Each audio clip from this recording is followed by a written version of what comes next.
В селении Верхние Очулки функционируют две школы. В коридорах непривычно пусто, дети на каникулах. Для учителей это золотая пора, ведь в рабочие дни в школе буквально не продохнуть.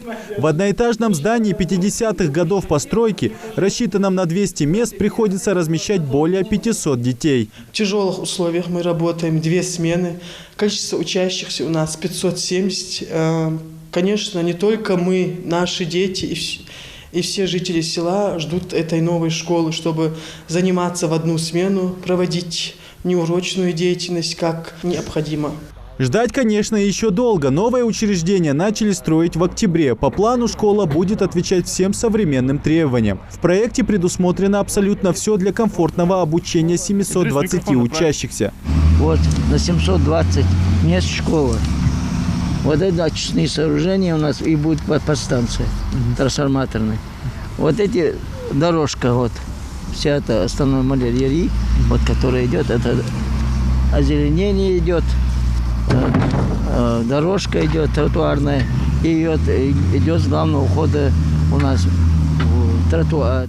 Школа строится в рамках нацпроекта образования. Несмотря на погоду, работают в 2 смены. Одна бригада залила последний квадрат подвального помещения, а сейчас дневная смена трудится над монтажом металлоконструкций и опалубки.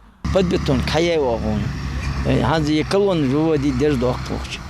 Так, язык он погодные условия школы, язык проблем хранит, а весь так Масто материал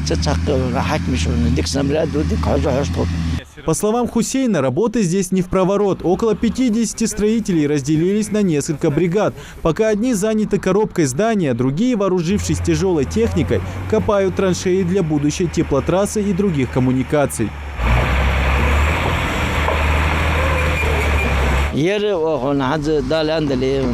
Трансформатор, да, теплотрасса, хадидиш, мрийоч.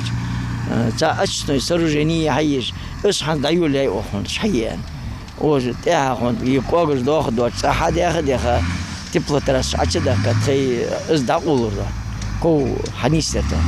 По технологии бетон на монолит окончательно затвердеет лишь спустя месяц. Пока есть время, рабочие могут заняться прилегающей территорией. Ландшафт здесь непростой и требует труда и времени.